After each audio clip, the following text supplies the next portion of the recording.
Hey, what's up everybody, this is Survival1, and today I want to do my first Division 2 update video. And today we have a few different things to talk about, and that includes all the official patch notes we've had since the launch of the game, and some data mined information on the Operation Dark Hours, which is the first raid of the game, which is not out yet, but this shows a bunch of the information for that actual raid. So first I want to go over the official patch notes that we've had so far, and I want to go over the most recent one, which is March 18th, which was yesterday. I mean, it's 3 in the morning, but agents, good news, we have identified several issues that were causing skills to immediately destroy themselves and go on a 15-second cooldown. Our development team have been hard at work during the weekend and throughout today to fix these problems.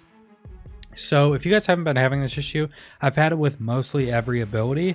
Basically what would happen is most of the time, at least for me, when you throw out any ability, say if you throw out a turret, it might instantly disappear and go on a 15-second cooldown. Maybe it'll work for a few seconds, then go on a 15-second cooldown.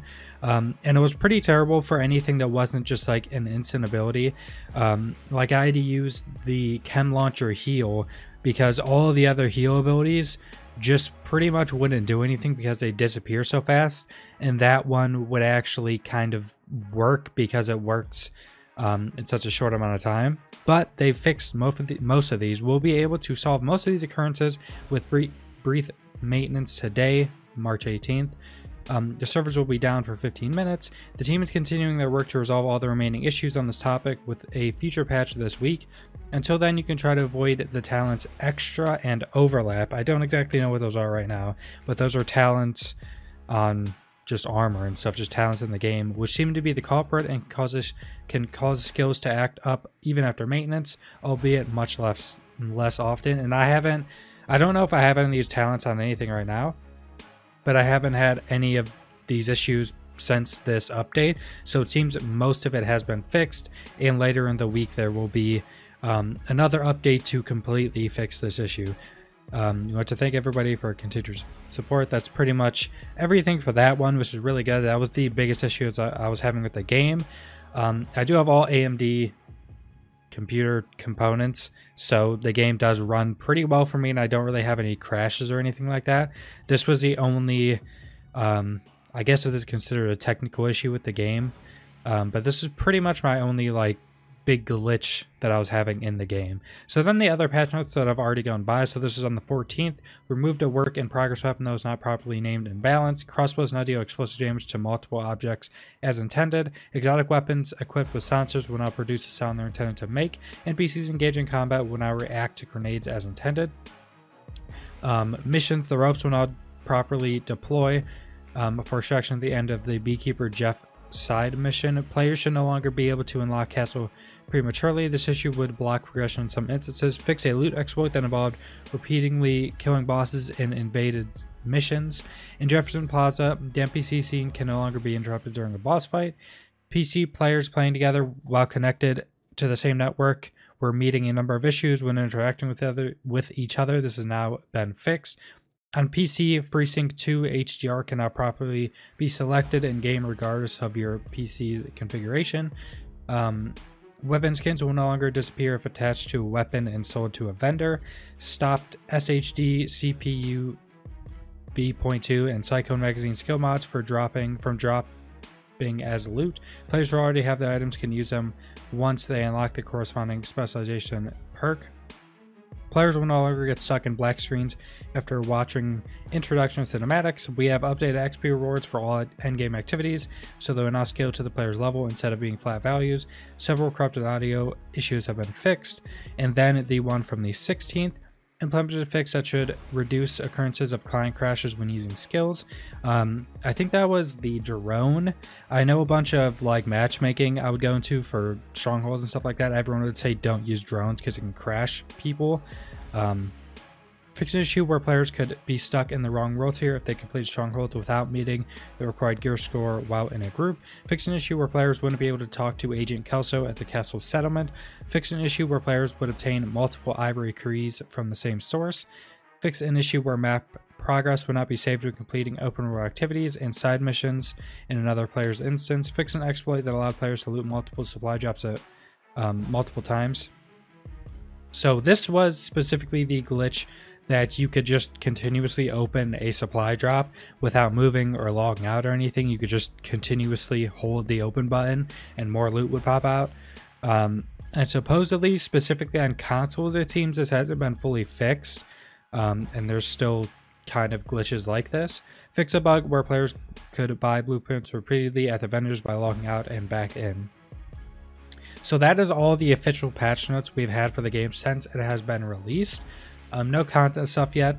There's no official release time for the new content coming up, which is before the season 1 thing, or whatever they're calling it, like the first big DLC.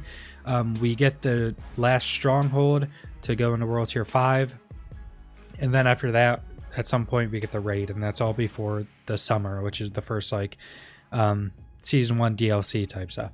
But we do have the Dark Hour raid asset files being data mined, and that is the Operation Dark Hours, which is the raid. So this is the content after launch. So before episode 1, which is in the summer, as we just talked about, you get the stronghold, and then we get the 8-player raid, which there's a bunch of information for this here. I'm just going to say it looks like a true hardcore endgame activity based on the size of the map and the objectives evolved in the raid. Without further ado, let me start. The raid icon is the following. So I don't think he says remake. I think he just made this. This is supposed to be the raid icon. I guess there was an actual file for the actual one, so he kind of just remade it, I guess, is what I'm taking from that. Then we have location. The destination is Arlington Island, and the access point on the map is Arlington Memorial Bridge. Objectives of the raid as following. These aren't in order. Some of these kind of do make sense. You can kind of see the order of some of them. Survive the assault on the bridge. Find the stolen GPS coordinates. Protect the named agent on your team.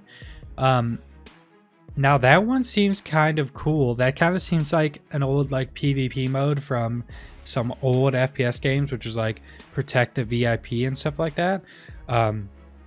So I assume it just names a one of your 8 players, and then you have to protect them, kind of like they're the VIP, so they can't die, or maybe they can't get downed or something, or maybe everything is rushing them, so they have to maybe you want to set them up in some high position that only has a ladder up, and then everyone else is around other areas protecting them. That could be really cool for something to add to a raid and be some type of boss fight.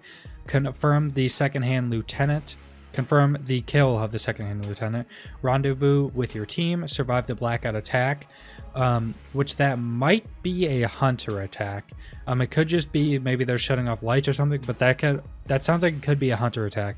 And when we got on here, you'll see why I think that. Find the activation code. Extract your team to safety, which seems to be probably the end. Split teams to flank the target, which this seems to be before rendezvous with your teams. So it seems you split your teams and probably do separate fights, and then you have to rendezvous with each other.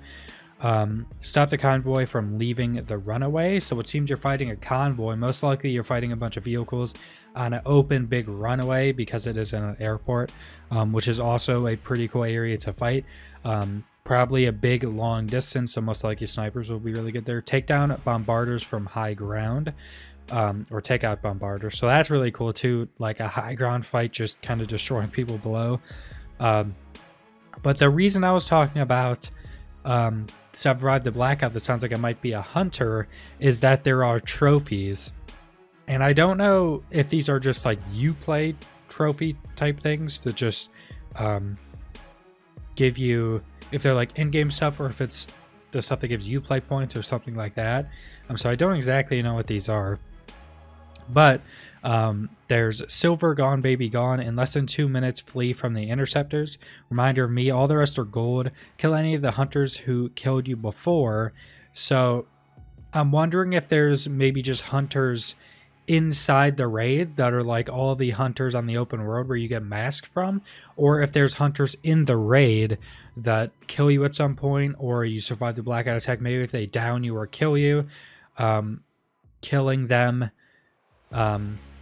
will give you this. I don't really know. Extreme measures, have your most kills be with signature weapons. Then relentless, make it through the bridge in 1 hour or less. So that one right there also kind of shows a lot more about what the person data mining this talked about, is that this seems like a really hardcore end game activity, which in my opinion is a really good thing. Like, these raids are 8-player raids. They should be super hardcore. They should not be easy. They should be really long. But one of the objectives is survive the assault on the bridge, and this is make it through the bridge in 1 hour or less. So if one of the, how many objectives are there? 1, 2, 3, 4, 5, 6, 7, 8, 9, 10. There's 11 objectives right here. We don't know if that's all of them, but one of the 11 has a trophy for making it through in less than an hour. So if you're doing it normally, like right at the start, this thing's probably going to take, 1 to 2 hours if there's a gold trophy for doing it less than that. And that's one of the 11 things. Most likely all of these are considered like sections or type of like boss fights or encounters, something like that, of the raid. And one of them taking like that long, it could be definitely a really cool raid or something really cool that actually makes it feel like a super endgame activity that, you want to do every time you can. Something like, I don't know, WoW raids or something like that you do weekly that are super big, take a lot of time, stuff like that. Then there is an edit already as well. After thoroughly investigating, it appears there's another mission found in the raid assets, and my guess needs to be triggered from within the raid mission is named Nighthawk. So I don't know if this is some other mission, if this is one of these encounters, or if this is some mission pickup inside the raid that you have to do something for, or if this gets you a trophy. I don't actually know, because he does put it here that it is basically a mission, so maybe there is some other special mission inside the raid that gives you something else to do. But this raid does seem to be really, really cool.